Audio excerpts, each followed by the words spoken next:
Hello YouTube and all who inhabit it. Greetings from the Stop Motion Reviewer. Today we're going to be taking a look at the War for Cybertron Earthrise Voyager class Starscream. Starscream transforms into an F-15 fighter jet with nori attachments. This mold has gotten a lot of criticism for being the classic Starscream mold in Voyager form, but I cannot emphasize this enough. They are not the same thing.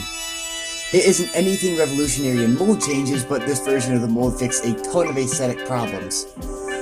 I took a look at the Classics mold, and even though I never owned it, the paint on this Starscream is infinitely superior. It's 100% toon accurate with Decepticon logos present on both wings, although in robot mode these Decepticon logos are upside down.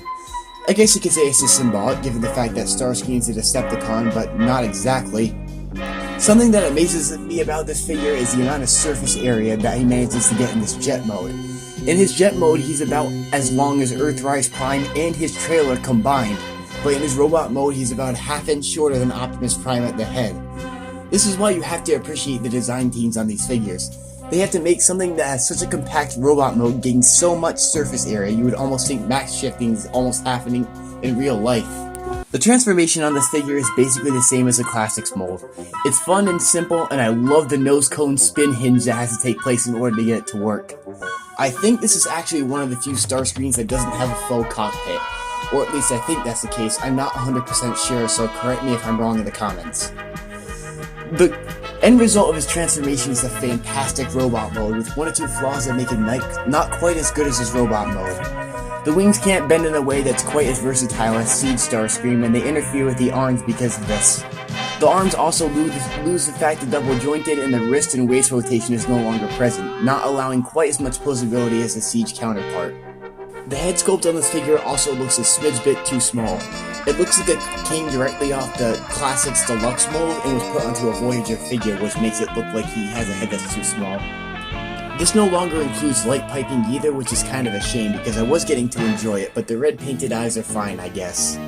One advantage of the head being smaller is the fact that it adds a bit of articulation to the head, which means it can look a lot more up and down than usual. Additional articulation includes a head swivel, tilt, and can look up and down. Shoulders move out but cannot quite rotate 360 because of wing kibble.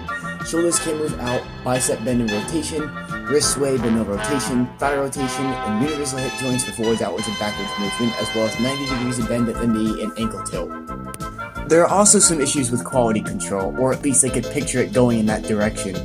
The tabs that connect to the shoulders and the torso have a noticeable gap between them, and the chest piece is also paper thin, albeit the plastic is rigid, but I do expect that these should hold up over time, minus maybe the shoulder tabs.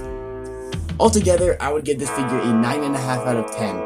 It has a fantastic jet mode, a great robot mode, but with a slightly compromised articulation, and an infinitely superior version of a dated mold bought to the correct scale.